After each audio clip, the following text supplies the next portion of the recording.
Hello friends, today we will discuss very important topic contingent liability. Contingent liability, हाँ sorry liability को तो आप जानते हो, ऐसी लाइबिलिटी जो अभी हुई नहीं लेकिन होने की पॉसिबिलिटी है, चांस है, हो भी सकती है और नहीं भी हो सकती है। इसकी डिटेल डेफिनेशन है। अभी मैं एग्जांपल डिस्कस करना चाहूंगा। There is a person Rohan जिसके खानदान के पास 10 करोड़ की प्रॉपर्टी है, राइट, रिच पर्सन। अभी रोहन का एक दोस्त है मोहन, क्लोज फ्रेंड है।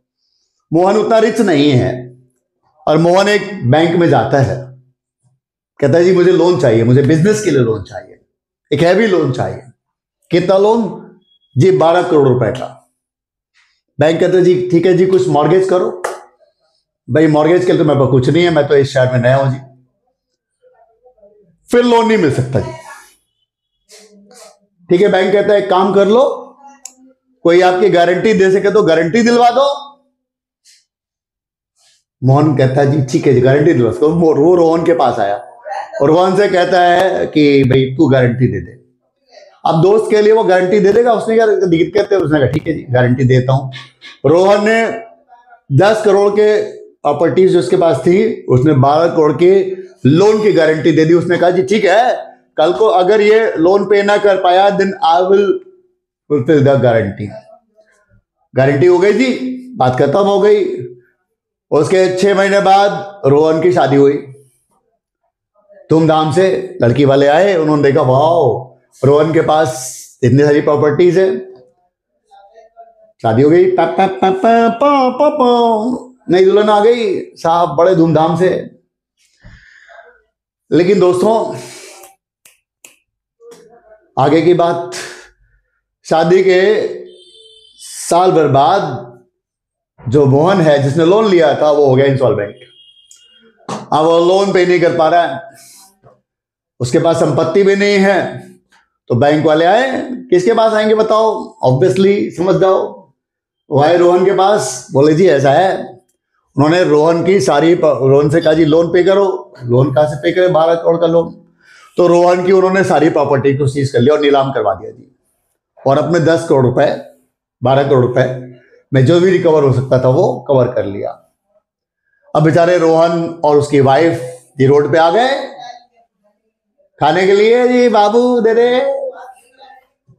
तो फिर उसके बाद रोहन की वाइफ ने रोहन के खिलाफ केस फाइल किया कोर्ट में, धोखाधड़ी का, चीटिंग का।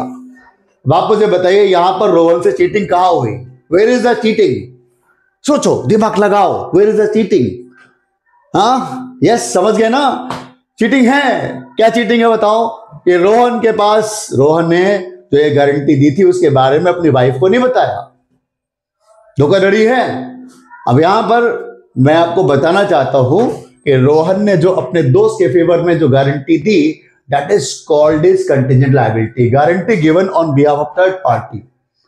ये लायबिलिटी अराइज हो भी सकती है। जिस दिन लोन लिया on that day there is no liability, but it may arise in future, so it is contingent liability on the balance sheet date. अगर बैलेंस शीट डेट को कोई कंडीशन तो नहीं एग्जिस्ट करती, लेकिन इट में अराइज इन फ्यूचर। सो दोस्त future में अराइज होने की पॉसिबिलिटी है, that possibility is called as contingent liability.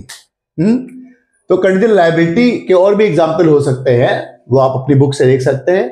यहां तो मैं आपको फिलहाल इतना पे मैं चाहूंगा, आपको समझ में आ गया होगा। कंटिजेंट लायबिलिटी की अगर आपसे पूछा जाए will you make the entry, आप रोहन हो, आपने गारंटी दी किसके फेवर में? मोहन के फेवर में। तो क्या आप उसकी कोई एंट्री बनाओगे? आप कहोगे नहीं जी नहीं बनाएंगे। लेकिन हाँ, इसका डिस्क्लोजर होना जरूरी है, जैसे रोहन ने अपनी वाइफ के साथ बताना जरूरी था, ऐसी कंटिजेंट लायबिलिटी का भी डिस्क्लोजर बहुत जरूरी है। ठीक है, उम्मीद है आपको समझ में आया होगा। Thank you, thanks a lot. Like and share जरूर करें। Thank you friends.